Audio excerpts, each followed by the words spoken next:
সংস্কার প্রয়োজন। নিজ নিজ জায়গা থেকে এগিয়ে আসতে হবে, করতে হবে সংস্কার। আর এই সংস্কার শুরু হোক আত্মসংস্কার দিয়েই। একটি পরিবার একটি দেশের অতি ক্ষুদ্র অংশ, কিন্তু এটাই একটি দেশের হার্ট। একটি পরিবার থেকে সমাজ হয়, সমাজ রাষ্ট্রের রূপ দেয়।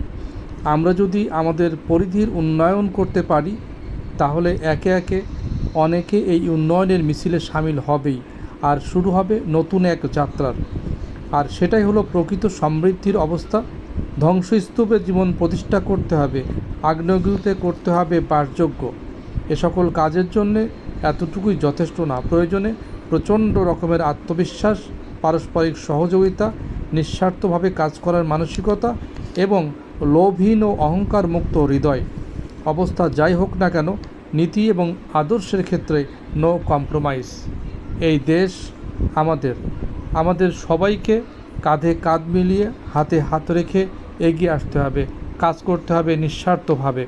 হিংসা, অহংকার আর রেষারেষি এগুলো ঝেড়ে ফেলতে হবে, মুছে ফেলতে হবে মন থেকে হিংসা, জিঘাংসা। গড়তে হবে নতুন বাংলাদেশ। সবাইকে অনেক ধন্যবাদ। আসসালামু আলাইকুম ওয়া রাহমাতুল্লাহ।